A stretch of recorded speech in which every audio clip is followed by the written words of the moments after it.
بالله من الشيطان الرجيم. بسم الله الرحمن الرحيم. ومن يبتغ غير الإسلام دينا فلن يقبل منه وهو في الآخرة من الخاسرين.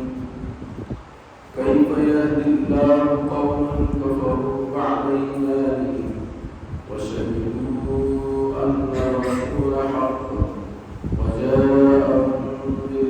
وجاءهم البينات والله لا يهدي القوم الظالمين. أولئك جزاؤهم أن عليهم لعنة الله والملائكة والناس أجمعين خالدين فيها لا يخفف عنهم العذاب ولا هم ينصرون إلا الذين تابوا من بعد ذلك وأصلحوا فإن الله غفور رحيم. إن الذين كفروا بعد إيمانهم ثم ازدادوا كفرا لن تقبل توبتهم وأولئك هم الضالون. إن الذين كفروا وماتوا وهم كفار فلن يقبل من أحدهم ملء الأرض ذهبا ولم افتدى به ذلك لهم عذاب أليم وما لهم من ناصرين.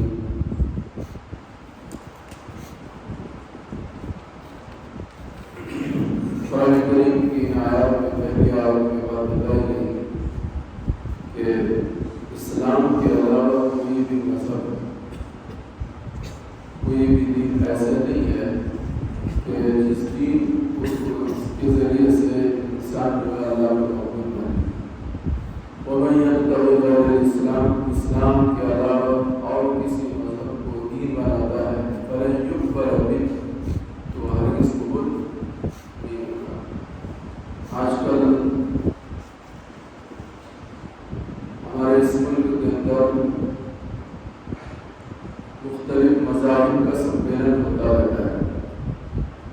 ہر مذہب کے لوگ جڑتے ہیں اور عموماً اس میں یہ بات کرتے ہیں کہ سارے مذہب سچے ہیں, سارے مذہب حق ہیں, طور طریقہ ریت رواج الگ الگ ہے. یہ بہت ہی گمراہ کن بات ہے.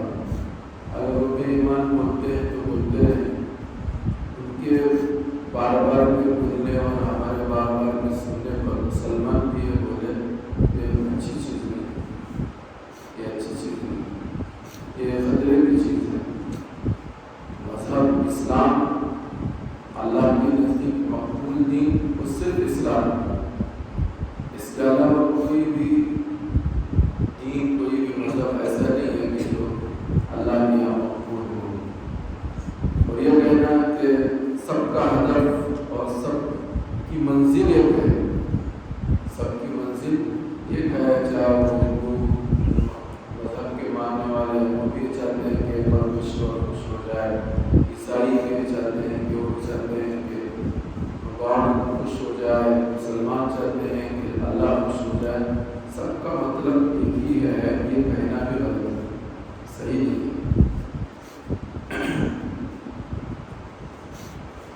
تو قرآن کریم نے ان آیات میں یہ بات بتا دی کہ دیکھو دنیا میں بہت سارے مذاہب ہیں, ان میں سے کوئی بھی مذہب ایسا نہیں ہے کہ جس کو اختیار کر کے وہ عند اللہ مقبول بنے. جو کوئی بھی مذہب اسلام کے علاوہ کوئی اور مذہب کو چاہتا ہے, تلاش کرتا ہے, فلن یقبل منہ تو اس کی طرف سے وہ مذہب کو اللہ پاک ہرگز قبول نہیں کرے گا. فلن یقبل منہ وہ فی الآخرۃ من الخاسرین. دنیا تو ایسے جیسے گزر جائے گی, لیکن قرآن کریم نے کہا ایسے لوگ جو آخرت میں بڑا خسارہ اٹھائیں گے. وہ لوگ پھر ریاضت اور مجاہدے کرتے ہیں, جیسا مسلمان مجاہدے کرتے ہیں عبادتوں میں, ایسے غیر مسلم بھی بڑے مجاہدے کرتے ہیں اور پرارتھنا کرتے ہیں اور بہت سارے کیا کہتے ہیں وہ عبادتیں کرتے ہیں. وہ بھی روزہ رکھتے ہیں, وہ بھی جیسے ہم روزہ رکھتے ہیں وہ بھی روزہ رکھتے ہیں, اور وہ بھی مختلف جگہوں پر جیسے ہم حج پہ جاتے ہیں ایسا وہ بھی جاتے ہیں, مختلف کام الگ الگ دنوں میں کرنے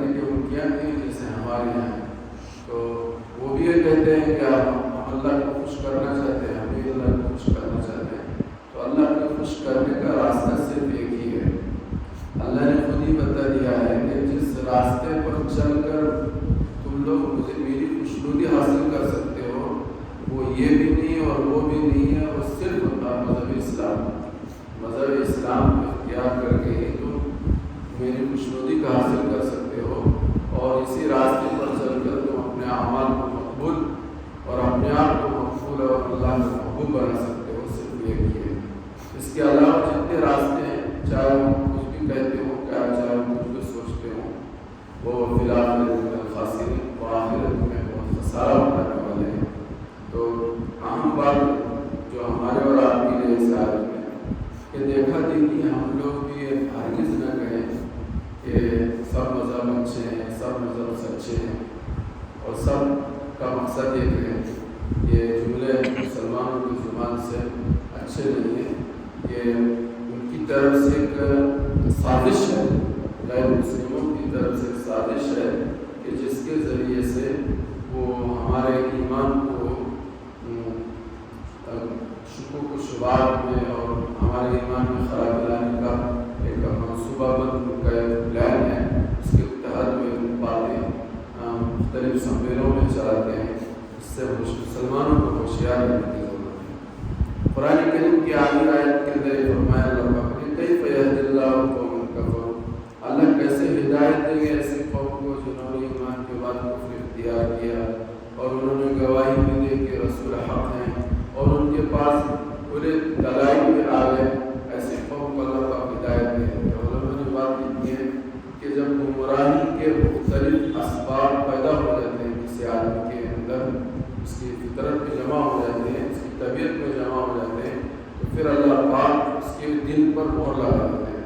اس کو قرآن کریم نے کہہ دیا ختم اللہ علی قلوبہم وعلی سمعہم وعلی ابصارہم غشاوۃ ولہم عذاب عظیم، اللہ ان کے دلوں پر مہر لگا دیتے ہیں، ان کے کانوں پر مہر لگا دیتے ہیں، اور ان کے آنکھوں میں پردہ ڈال دیتے ہیں کہ وہ اپنی آنکھوں سے حق کو دیکھ نہیں سکتے، وہ اپنے کانوں سے حق کو سن نہیں سکتے، اور دل ان کا جو حق بات قبول نہیں کر سکتا۔ یہ کب ہوتا ہے؟ اس وقت ہوتا ہے جب مختلف گمراہی کے اسباب پیدا ہوتے ہیں۔ گمراہی کے مختلف اسباب کیا ہیں؟ علماء نے بہت تفصیل سے وہ باتیں ساری لکھی ہیں۔ ان اسباب میں سے ایک سبب ہے حسد، جیسے کہ مستقبل یہ بات آپ حضرت کے سامنے آ رہی ہے کہ حسد ایک اتنی خطرناک ایمان سوز اور اعمال سوز ایسی بیماری ہے کہ جس کے نتیجے میں انسان جو گمراہ ہوتا ہے۔ یہی وہ بیماری تھی جو یہودیوں کو لے ڈوبی۔ یہودیوں میں حسد پیدا ہوتا ہے۔ حسد کیا ہوا؟ کئی مرتبہ حضرت کے سامنے بات آئی کہ سارے نبی لگ بھگ 70,000 نبی جو ہے یہودیوں میں آئے، لیکن حضرت محمد رسول اللہ صلی اللہ علیہ وسلم آخری نبی بن کر دنیا میں تشریف لائے، اور وہ بنو اسماعیل میں آئے، بنو اسحاق میں نہیں آئے، تو ہمارے اندر نہیں آئے، ادھر آئے، ان کو حسد ہو گیا۔ یہ حسد کی بیماری نے ان کو وہ اس کی وجہ سے وہ حق بات سے دور رہے۔ تو ایک حسد جو ہے وہ بیماری، اور ایک ایسے ہٹ درمی ہے، ہٹ درمی ہے، یہ بھی بہت بڑی خطرناک بیماری ہے۔ آج ہم مسلمانوں میں بھی یہ ہٹ درمی کی بیماری ہے، عصبیت کی بیماری ہے، عصبیت کی بیماری ہے۔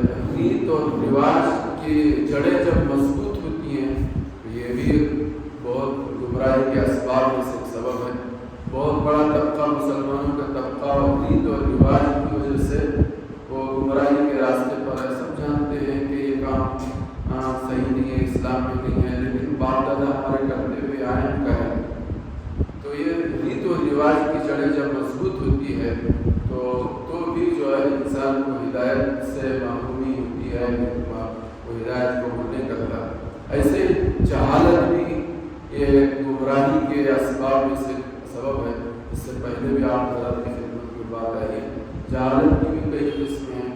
ایک تو جاہل وہ ہے کہ جو بالکل ان پڑھ بیچاروں سے کچھ معلوم ہی نہیں ہے کہ کیا دین ہے، کیا جہالت ہے، معلوم ہی نہیں، ایک جہالت بھی ہے۔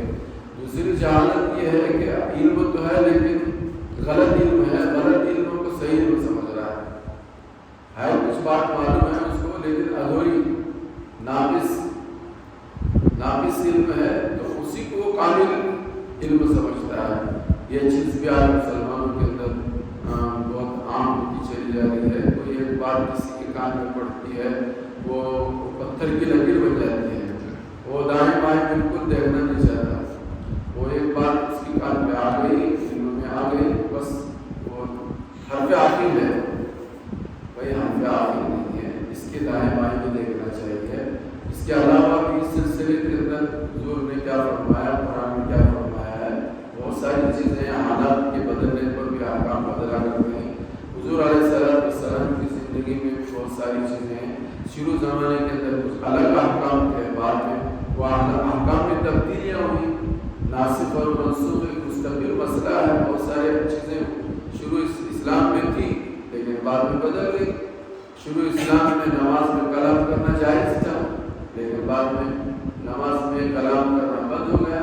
صحابہ حضور کی خدمت میں آتے تھے اور حضور نماز پڑھتے تھے، سلام کرتے تھے، حضور سلام کا جواب دیتے تھے۔ یہ نماز بتا شروع زمانے میں تو یہ حدیث میں ہے، لیکن یہ اس کا مطلب ہی نہیں کہ آدمی وہی کرنے لگ جائے۔ یہ چیزیں بعد کے زمانے میں منسوخ ہو گئی، ایسی بہت ساری چیزیں قرآن حدیث کے اندر بھی ہیں۔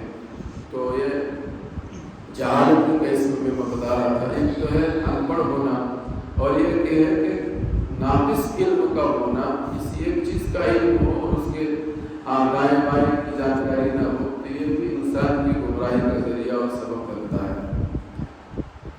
تو قرآن کریم میں یہ بات کہی کہ جب کسی انسان کے اندر گمراہی کے بہت سارے اسباب اکٹھا ہو جاتے ہیں تو پھر اللہ پاک اس کے دل پر مہر لگا دیتے ہیں، کان پر مہر لگا دیتے ہیں، اس کی آنکھوں پر پردہ ڈال دیتے ہیں، پھر وہ اپنی آنکھ سے سیدھا راستہ دیکھ نہیں سکتا، کانوں سے صحیح بات سن نہیں سکتا اور دل میں اس کی بات بات کر نہیں سکتی۔ اللہ نے ہمارے سب کی حفاظت فرمائے۔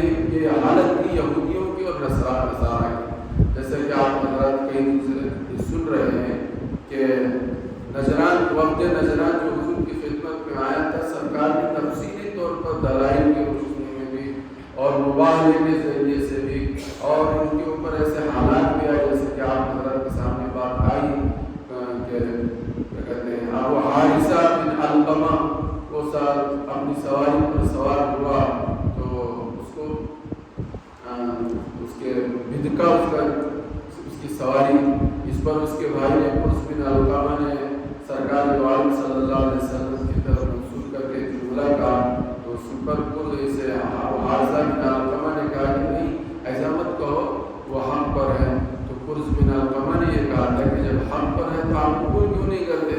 تو اس نے قرظ بن ابو حارثہ بن علقمہ نے کہا کہ نجران کے بادشاہوں نے ہمارے اوپر اتنا مال خرچ کیا ہے، ہمیں اتنا مال دیا ہے، یہ دیے تحفے دیے اور ہمارے کنیسے بنائی ہیں ہمارے خاطر، یہ سارا بادشاہ لے لیں گے، اس مال کی وجہ سے ہم جو ہے حق قبول نہیں کرتے۔ تو دنیا کی یہ محبتیں تھیں کہ جس کی وجہ سے حق کے قبول کرنے کے لیے رکاوٹ ہے۔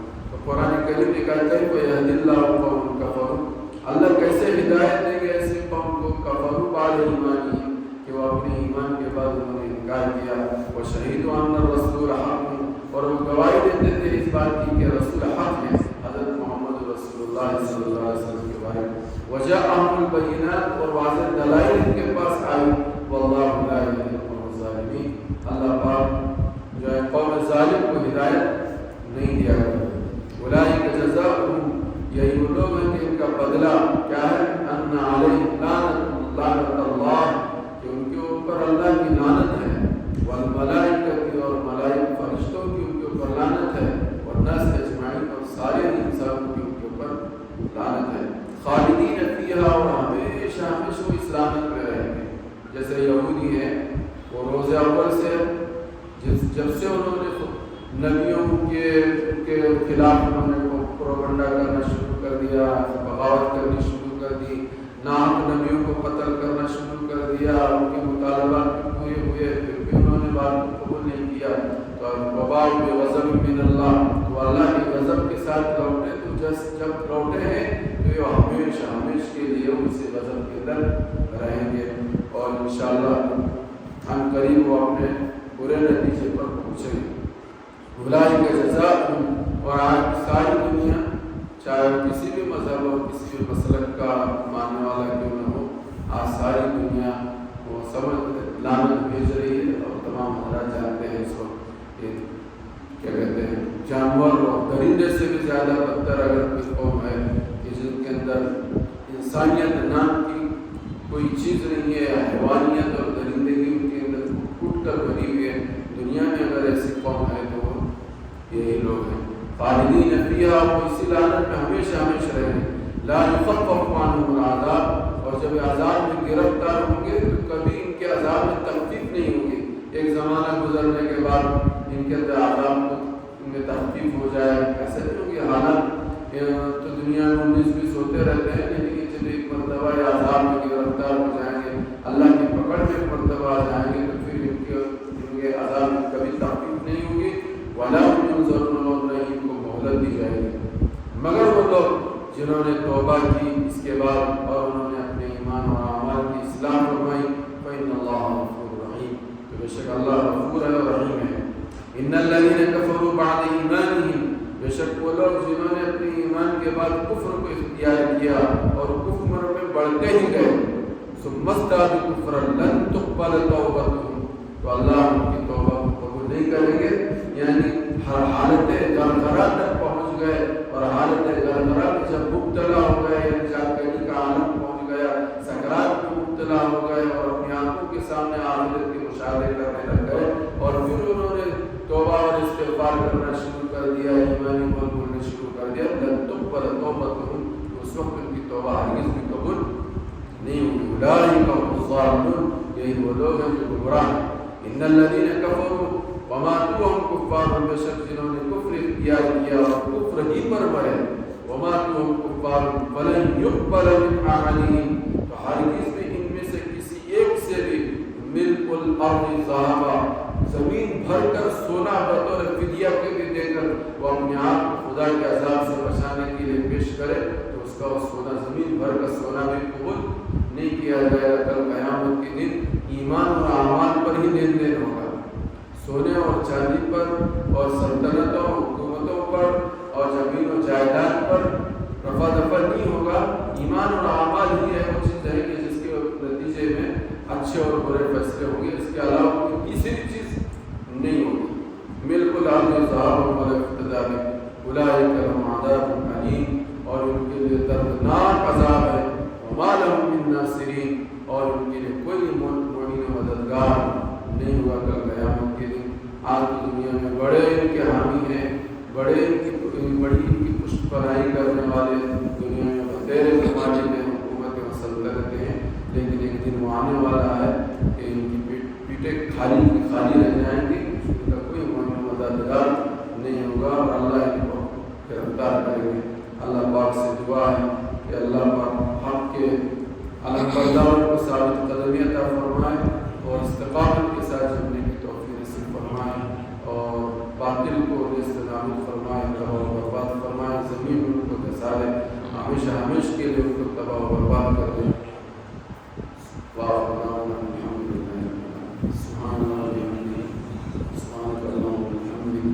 نشهد ان لا